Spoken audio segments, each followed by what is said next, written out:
warahmatullahi wabarakatuh. Nama saya Ivan Bayhaki Pramana, saya dari kelas 9. Hari ini saya akan menceritakan tentang kisah seorang anak tunanetra penghafal Al-Quran. Anak laki-laki ini bernama Muaz. Ia berasal dari Mesir dan usianya adalah 11 tahun. Ia mengalami kebutaan pada matanya. Namun dia tetap memiliki semangat untuk menghafalkan Al-Quran. Pada suatu hari, Syekh Fuad Al-Kandiri mewawancarai anak ini.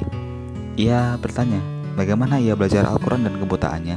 Semangatnya untuk menghafal ayat-ayat Allah SWT yang mulia membuat langkah kakinya ringan untuk pergi ke tempat gurunya.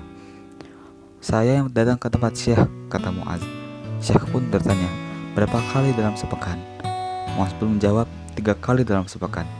Jawaban anak ini kan membuat terkejut ketika anak ini memberitahu Syekh Fuad Al-Kandiri bahwa Syekh yang mengajarinya Al-Quran hanya mengajarinya 1 ayat per hari. Pada awalnya hanya 1 hari dalam sepekan. Lalu saya mendesak beliau dengan sangat agar tambah harinya, sehingga menjadi 2 hari dalam sepekan. Syekh saya sangat ketat dalam mengajar. Beliau hanya mengajarkan 1 ayat saja setiap hari, ujarnya. 1 ayat saja? Respon beliau terkejut, takjub dengan semangat baca anak ini. Dalam 3 hari itu, ia khususkan untuk belajar ayat-ayat suci Al-Quran, hingga ia tidak bermain dengan kawan-kawan sebayanya. Yang lebih mengagumkan adalah pernyataannya tentang kebutaannya. Ia tidak berdoa kepada Allah SWT agar mengembalikan penglihatannya. Namun, rahmat Allah SWT yang ia harapkan. Dalam sholatku, aku tidak meminta kepada Allah SWT agar Allah SWT mengembalikan penglihatanku, katanya. Mendengar jawaban anak ini, Syekh Fuad Al-Kandiri semakin terkejut. Engkau tidak ingin Allah SWT mengembalikan penglihatanmu? Kenapa? Tanya beliau heran. Dengan wajah meyakinkan, anak itu memaparkan alasannya.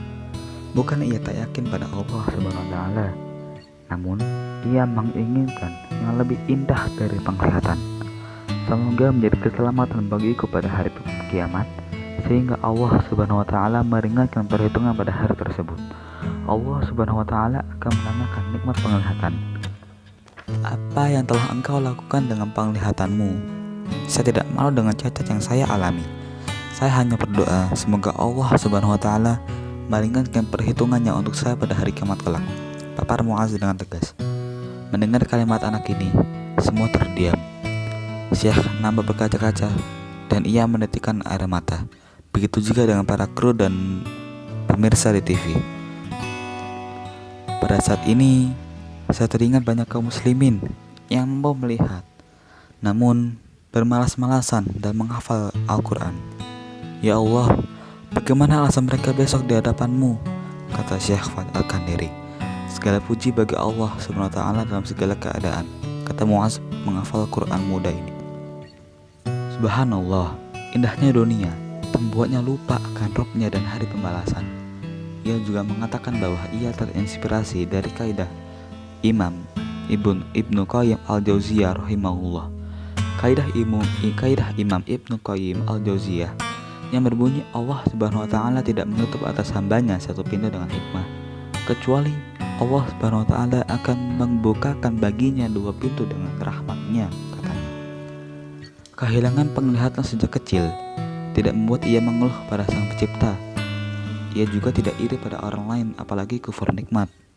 Dia ikhlas menerima takdirnya. Alhamdulillah, saya tidak iri pada kawan-kawan. Meski sejak kecil saya mengalami kebutaan. Ini semua adalah qada dan qadar Allah. Kita berdoa kepada Allah SWT, semoga menjadikan kita sebagai penghuni surga Al-Firdaus yang tinggi, kata Muaz. Kesimpulan dari cerita ini adalah bahwa kita harus selalu bersikap optimis dimanapun dan kapanpun. Seperti yang dilakukan oleh Muaz ini, ia tetap yakin bahwa ia mampu akan menghafalkan Al-Quran walaupun dengan keterbatasannya. Nah, dan manfaat dari bersikap optimis ini adalah akan menjadikan tantangan dalam menghadapi suatu persoalan dan menjadi pematangan bagi dirinya untuk menjadi lebih baik lagi. Kemudian kebalikannya adalah sikap pesimis. Nah, dampak dari sikap pesimis ini adalah membuat semangat kita menghilang, kemudian merasa bahwa diri kita ini tidak berguna. Oleh karena itu, kita harus selalu bersikap optimis, tidak hanya optimis tapi juga ikhtiar serta tawakal. Segitu saja dari saya, mohon maaf bila ada kesalahan. Wassalamualaikum warahmatullahi wabarakatuh.